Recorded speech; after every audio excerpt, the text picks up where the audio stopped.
Viewers, আজকে দেখাবো coffee machine কীভাবে ক্লিনিং করতে হয়।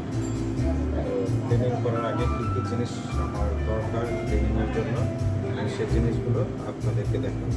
চলুন। আমার প্রথমত এই তিনটা জিনিস দরকার: ফ্লাইং বাস্কেট, ব্রাশ এবং কফি জগ পাউডার।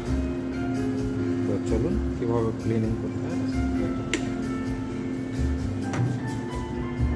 হচ্ছে ফোটা পিঠটা আমরা এটা নিব।